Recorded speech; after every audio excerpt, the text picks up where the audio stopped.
Shin kun taɓa mafarki da wannan fuskar? A shekarar 2006 wata mata da ke birnin New York a ƙasar Amurka wacce ta shiga wasu wasan ko tana da taɓin ƙwaƙwalwa ne ta tuntuɓi wani likitan ƙwaƙwalwa yadda ta bashi labarin wani mutumi da ta shafa tsawon shekaru tana mafarki da shi. Kuma wannan mutumi yakan ba ta shawarwari akan hidimomin rayuwarta da dama. Amma sai dai bata taɓa haɗuwa da wannan mutumin a fili ba.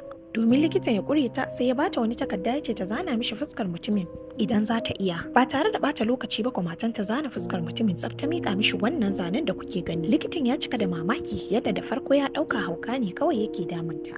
Sai ya rubuta mata magunguna ya ce ta tafi gida. Amma bayan wani lokaci sai ya yi tunanin tura wa 'yan uwan shi likitocin kwakwalwa sannan ya buƙace su da su nuna waɗanda suke zuwa gurin su neman taimako kuma a tambaye su ko akwai wanda yake mafarki da wannan fuskar. Cikin ƙanƙanin lokaci ko aka samu mutane sama da 4 da suka bayyana cewa sun san wannan fuska a mafarkinsu. Wannan lamari ba karamin firgita likitan ya yi ba, domin hakan bakon abu ne a duniyar kimiyya da fasaha. An sanya hoton a yanar gizo-gizo ko za a samu ƙarin mutane da suke mafarki da wannan mutum. Daga 2006 zuwa yau an samu mutane sama da 2000 da suka ce suna mafarki da wannan mutumi.